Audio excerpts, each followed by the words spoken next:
মুন্সিগঞ্জের শ্রীনগরে খাবারের সাথে গমের ওষুধ মিশিয়ে অচেতন করে গলায় ওড়না পেঁচিয়ে স্বামীকে হত্যার দায়ে স্ত্রী মাজেদা বেগমকে দোষী সাব্যস্ত করে যাবজ্জীবন সশ্রম কারাদণ্ড দিয়েছে আদালত। সাথে 20,000 টাকা অর্থদণ্ড, অনাদায়ে আরও 6 মাসের বিনাশ্রম কারাদণ্ডের রায় ঘোষণা করা হয়। রবিবার বেলা 1টার দিকে মুন্সিগঞ্জের সিনিয়র জেলা ও দায়রা জজ আদালতে বিচারক কাজী আব্দুল হান্নান এই রায় ঘোষণা করেন। রায় ঘোষণার সময় আসামি আদালতে উপস্থিত ছিলেন। পরে তাকে পুলিশ হেফাজতে নেওয়া হয়েছে। বিষয়টি নিশ্চিত করেছেন ওই আদালতের বেঞ্চ সহকারী মোহাম্মদ হোসেন। দণ্ডপ্রাপ্ত মাজেদা বেগম শ্রীনগর উপজেলার পুটিমারা গ্রামের অলিউল্লাহ মোল্লার স্ত্রী। মামলা ও আদালত সূত্রে জানা গেছে, মামলার বাদীর ভাই অলিউল্লাহ মোল্লা সৌদি আরব প্রবাসী। সে মাঝে মাঝেই বাড়িতে আসত। 3 সন্তান নিয়ে তার স্ত্রী মাজেদা বেগম আলাদা থাকে।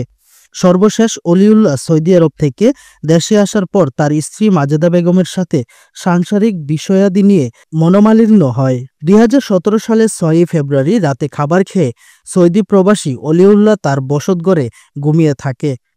পরের দিন সকাল 6টার দিকে অভিযুক্ত মাজেদা বেগম তার 2 ছেলেকে নিয়ে বাড়ি হতে বের হয়ে যায়।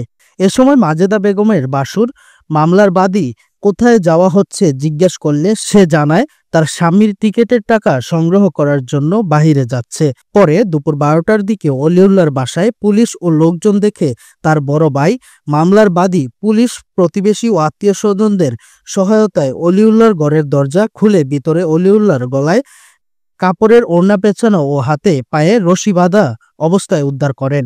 পরে স্থানীয়রা ও পুলিশ জানতে পারে অলিউল্লাহর খাবারের সাথে তার স্ত্রী মাজেদা বেগম অন্যান্যদের সহযোগিতায় গমের ঔষধ মিশিয়ে অচেতন করে গলায় ফাঁস দিয়ে অলিউল্লাহকে হত্যা করেছে।